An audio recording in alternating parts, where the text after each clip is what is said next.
It all makes a difference.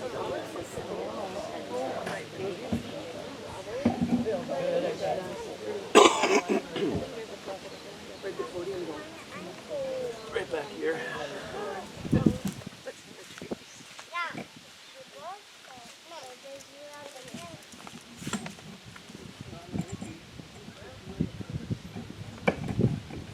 Good morning, everybody. Just takes a minute to readjust. What a lovely, beautiful morning. I'm Rita Turner, Patty's sister, and I'm a lay minister in my church. So I'd like to welcome Patty and all the family and friends and everybody today. Can you hear me okay? I was also asked to mention to please put your cell phones on silence. We are here today to celebrate the life, this might spin on me, to celebrate the life of Rick Norby. And as we are celebrating here, there is also a celebration going on in heaven. Rick has been reunited with all his loved ones that went before him. He is now free from all pain and sorrow, and he is experiencing more peace and joy and love than he has ever experienced before.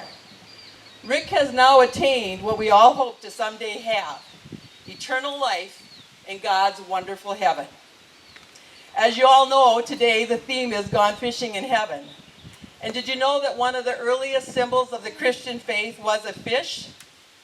I think that one of the things that fishermen love best about fishing is just being out in nature and hearing the sound of the water and the birds and the wind blowing and just being surrounded by God's creation.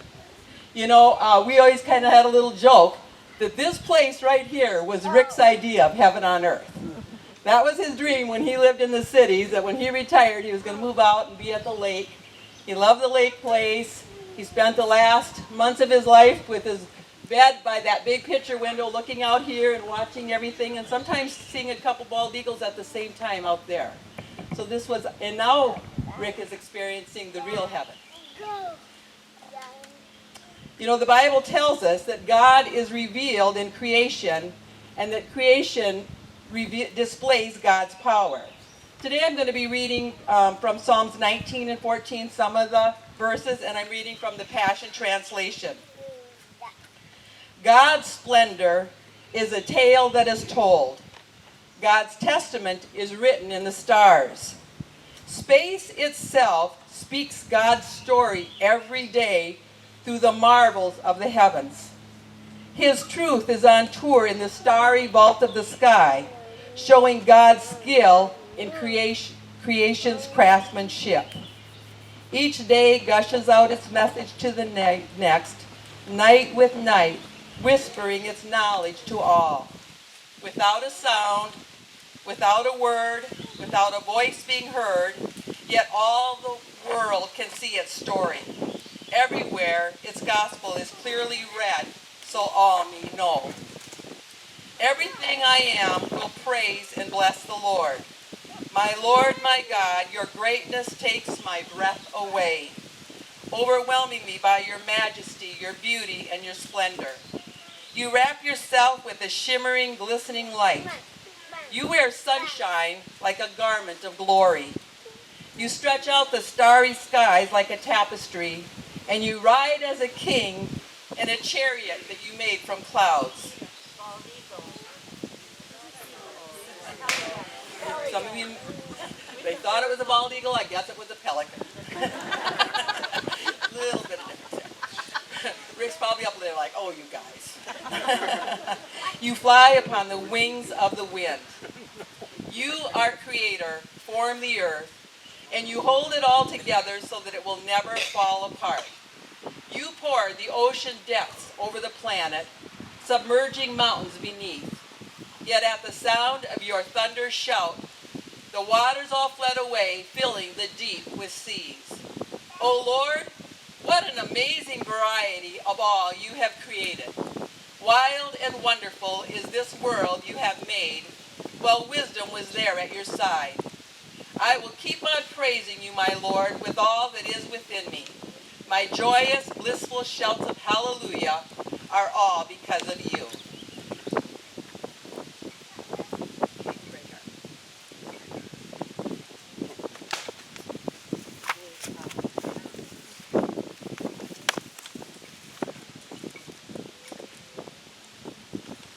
Well, I'm going to try and muddle through this. I'm Greg Arnold. Rick and I were friends for a long, long time. And this is being read on behalf of Patty. Ricky Rowland Norby was born on May 9th, 1958 to the parents of Rowland and Vernon Norby, which from here on out is going to be called Raleigh. He has 4 siblings, Al, Bruce, Julie, and Pam. His family lived in Holloway. Rick was always proud of growing up in Holloway. He always said he had a great childhood. He hung out with all the Holloway boys. They played baseball and ride their bikes to the Appleton swimming pool.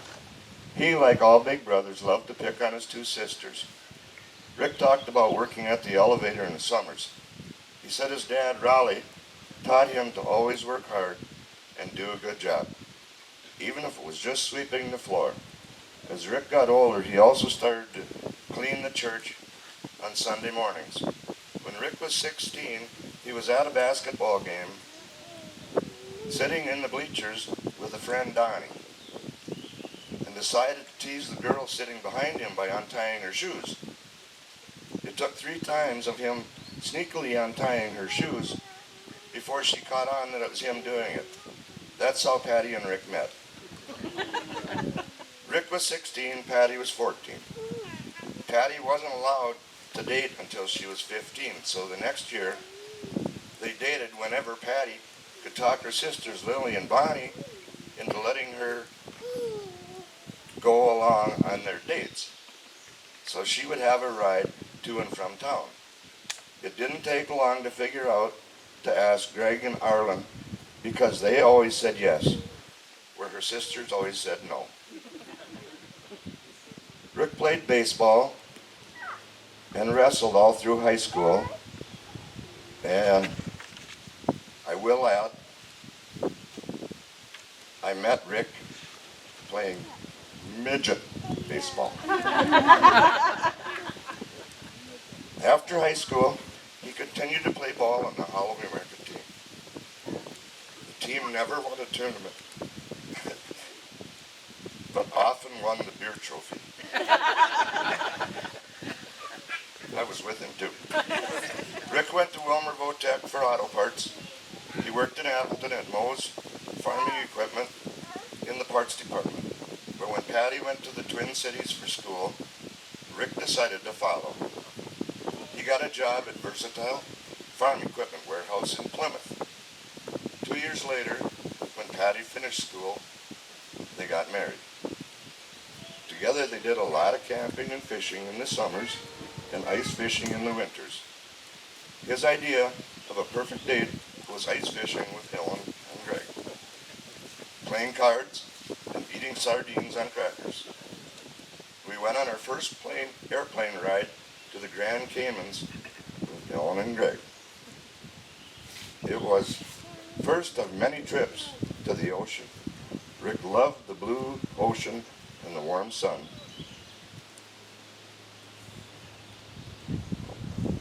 Seven years after getting married along came Katie Rose.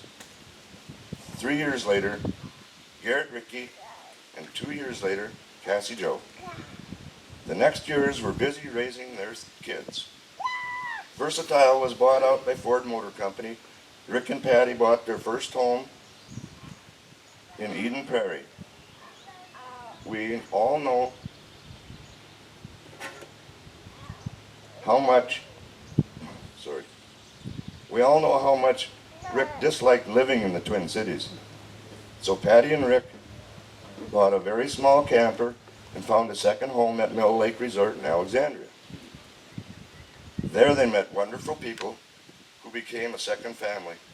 Fishing, drinking beer, boating, tubing, drinking beer, playing beanbag toss, grilling, drinking beer, sitting on the sandy beach playing cards, playing bingo on rainy days, and drinking beer. Eventually, all their kids grew up and moved on with their lives. After 24 years at Mill Lake Resort, they sold their trailer and began staying at their daughters, Katie and Mark's trailer at Wall Lake.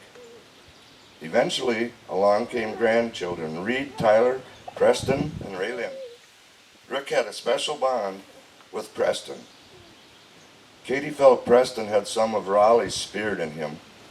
As soon as he could walk, he would walk right past Grandma Patty and go to Grandpa Rick. Rick himself said he didn't understand why Preston chose him, but he loved it. They had a special bond that continued until his death. When Cassie decided to move back to California to be with her future husband, Jay, Katie decided it was time for Patty and Rick to move closer to take over Cassie's place as babysitters. Katie went on a mission and found them a perfect place. It had all of Rick's wanted list. 1 acre, 3-stall garage, quiet lake, and beautiful sunsets. It wasn't long after they moved, Rick decided not to go back to work. He was keeping a secret. Rick only went fishing on the lake twice that summer, once with me, and finally admitted that his arms were too weak to crank up the boat on the lift. After 6 months of arguing, Rick finally agreed to go see a doctor. They ordered an EMG to test the conductivity of his nerves. It was May of 2021, and it was the first time they heard the words ALS. Rick was sent to the Mayo Clinic in Rochester, and in July 21 confirmed that he had ALS. It was devastating news, and Rick was already using a cane. Rick dealt with the news in his own way. Rick told Patty he was glad it was him, not her. Rick felt the kids needed Patty more than they needed him, even though they were all adults with their own families. Rick said he wouldn't have been able to watch Patty go through this disease. The next 2 years, they tried to live their lives in a way that gave Rick comfort and prepared him for the journey ahead. Patty would like to thank everyone for the support for the past 2 years. They wouldn't have been able to do this without the support of family and friends. She thanks everyone from the bottom of their heart for all their phone calls, cards, visits, food, text message, care package, and gift of love. It's meant so much to both Patty and Rick. He left this earth feeling very loved and went to heaven to go fishing with the master of the sea. Rick's spirit will live forever in our hearts. And if you look at the pictures up there, there's one of Rick and I. I'm the one with the most fish on the side. The biggest fish too, right?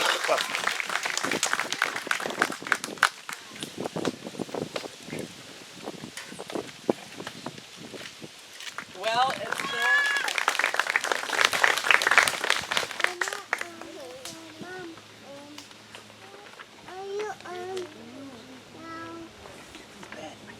Hi, I'm Katie, Rick's oldest daughter. God saw him getting tired. A cure was not to be. He wrapped him in his loving arms and whispered, "Come with me." He suffered much in silence. His spirit did not bend. He faced his pain with courage until the very end. He tried so hard to stay with us, but his fight was not in vain. God took him in his loving home and freed him from his pain.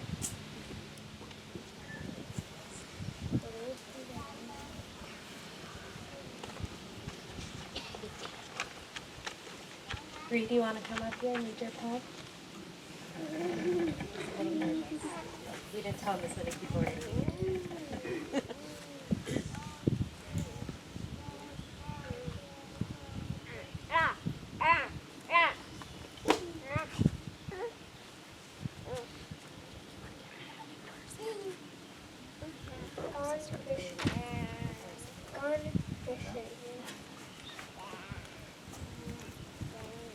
Hello, my name is Lee Jund. I am Rick's oldest grandchild. Today I'm going to be reading Gone Fishing. I finished life's chores assigned to me, so put me on a boat headed out to sea.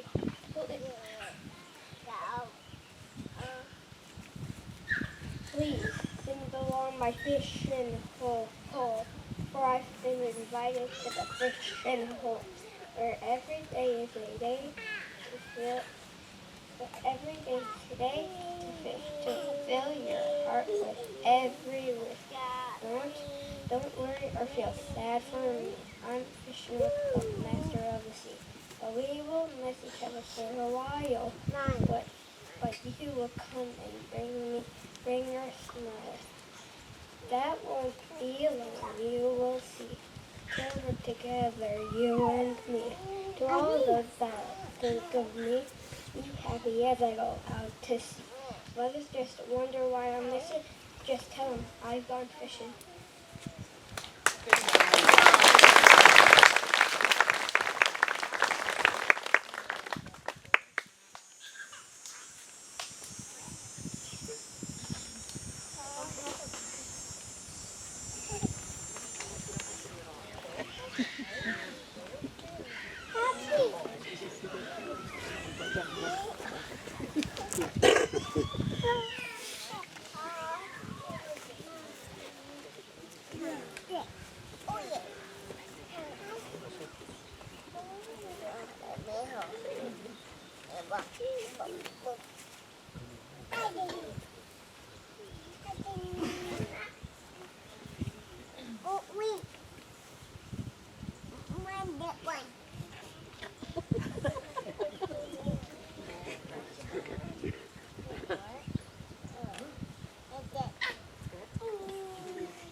My name's Cassie. I'm Rick's youngest daughter. I want to thank everybody for being here today.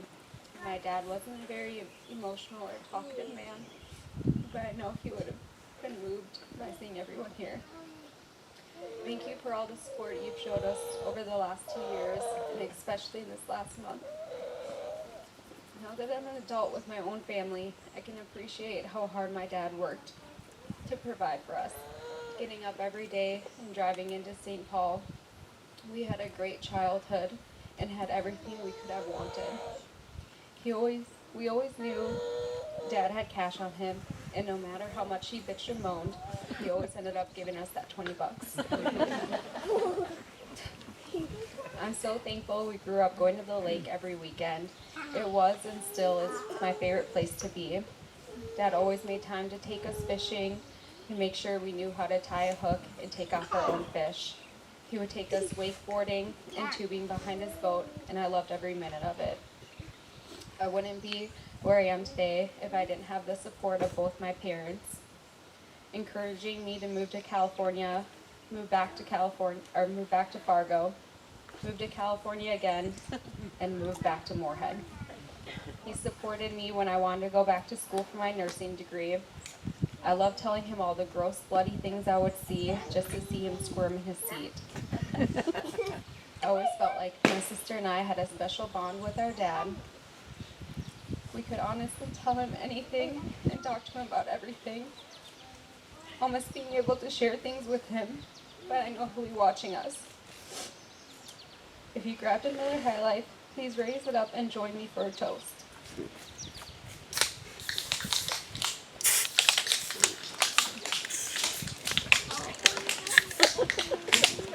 We hate that he's gone, but cherished when he was here.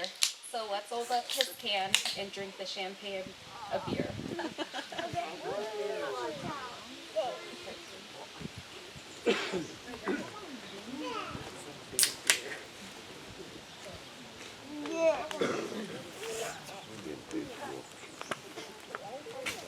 If anybody wants to come up and share memories, you're welcome to come up.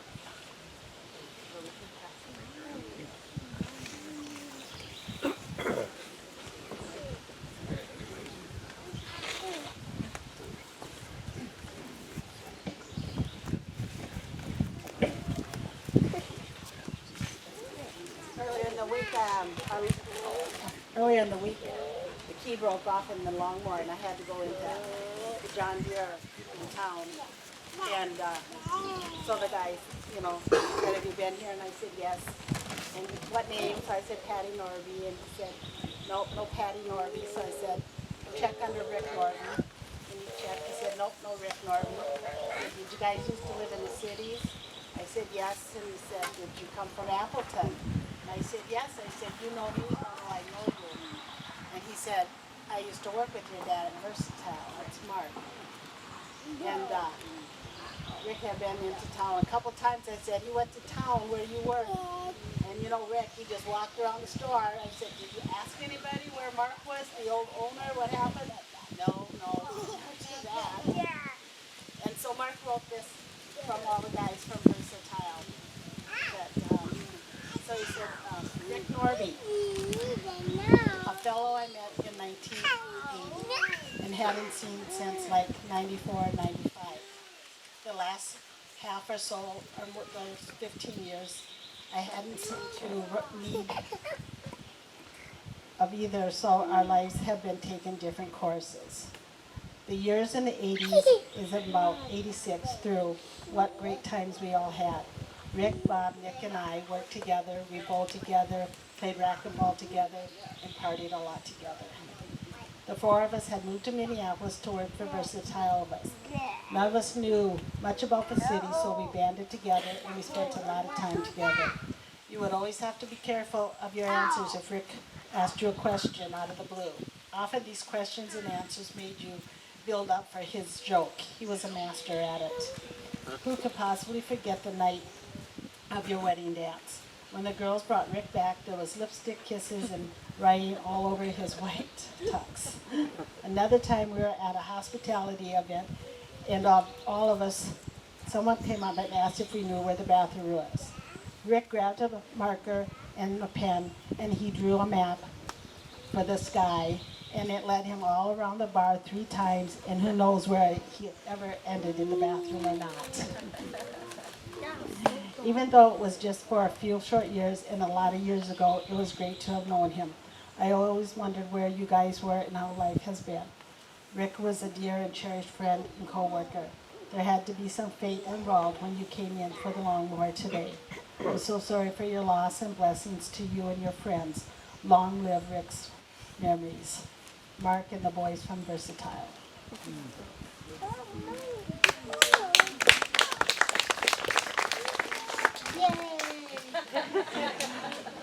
So I want to thank everybody too, and all the specials. I want to especially thank my daughters. Katie's been our rock the last 2 years and really took care of her dad. I really didn't know he had it in you, Katie. Compliment in there somewhere. But she could wipe his tears and take good care of him. And it was something that he cherished. And we still can't believe that Cassie and Jake came all the way from California. I mean, he'd say, who the hell moves from Santa Barbara, California to Fargo, North Dakota to spend time with me? But they did. and he cherished the weekends when they came down, and he got to spend time with them and our little girl Raylene. I want to point out too the stained glass over here that Bonnie made for all of the girls. The coneflower represents ALS because it looks very fragile, but in reality it's one of the toughest flowers out there. They generally grow wild and dry places, and they thrive and they do well. So I planted a coneflower in my rock garden, and this spring it was full. And I clipped it back with hopes of it. And if you look, there's one beautiful, perfect flower bud out there. And so whenever I see this, then I'll think of Rick. Thank you, everybody, for coming. Everybody got some good stories. Now's the time.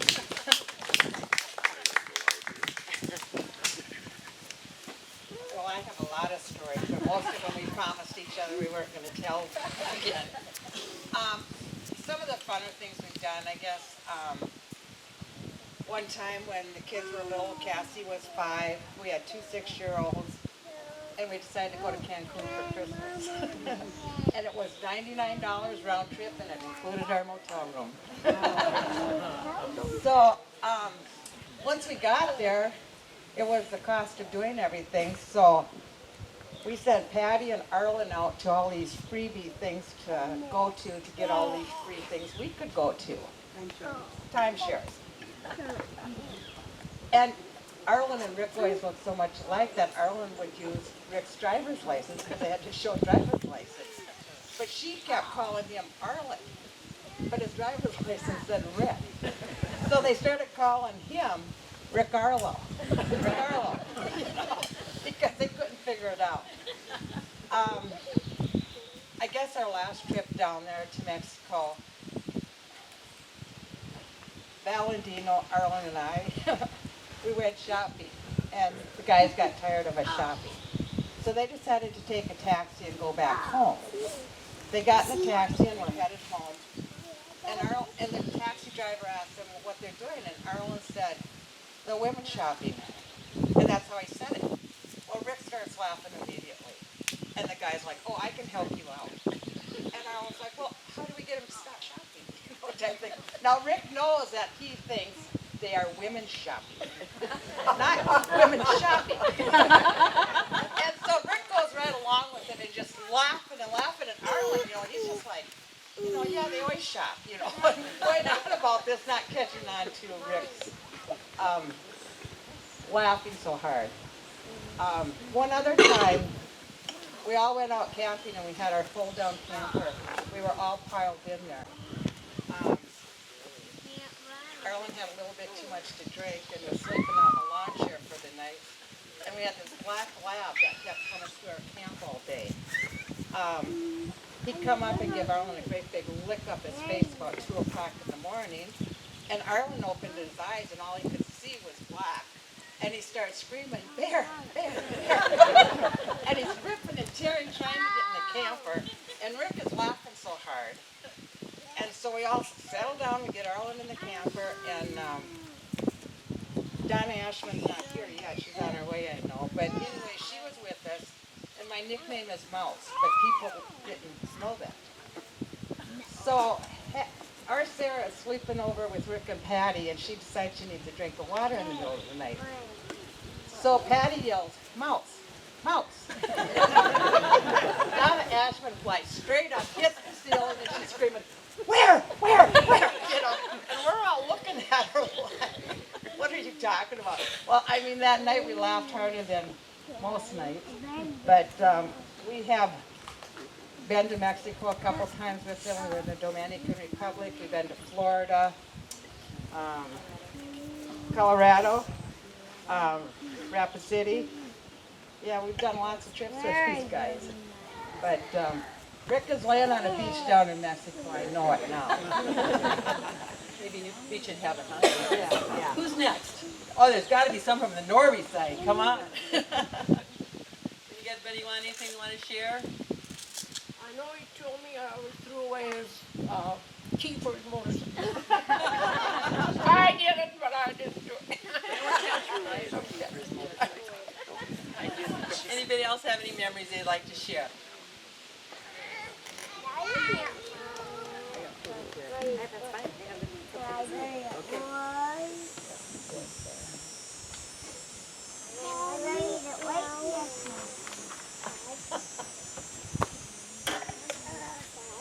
Okay, I want to start off by thanking everyone for being here to celebrate the life of my dad.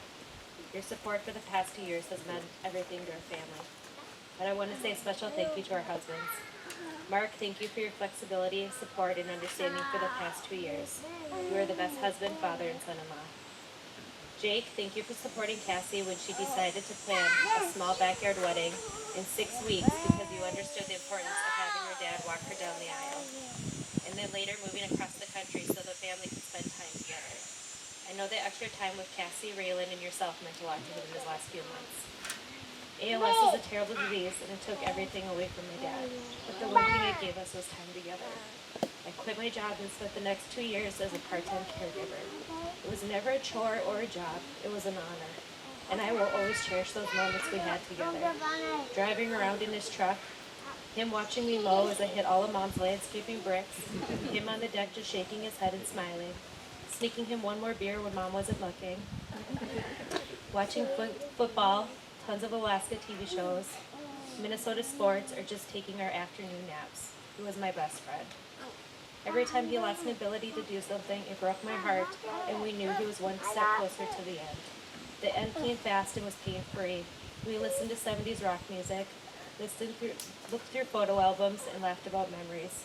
We told him we loved him, and we would all take care of each other. I told him his dad was waiting for him with a cold Miller, and he'd never have to drink from that effing straw again. And that's the vision I have of him in heaven, back in his able body and enjoying the things he loved, surrounded by loved ones, watching and cheering us on through the good times and the bad times until we can all be together again. Amen.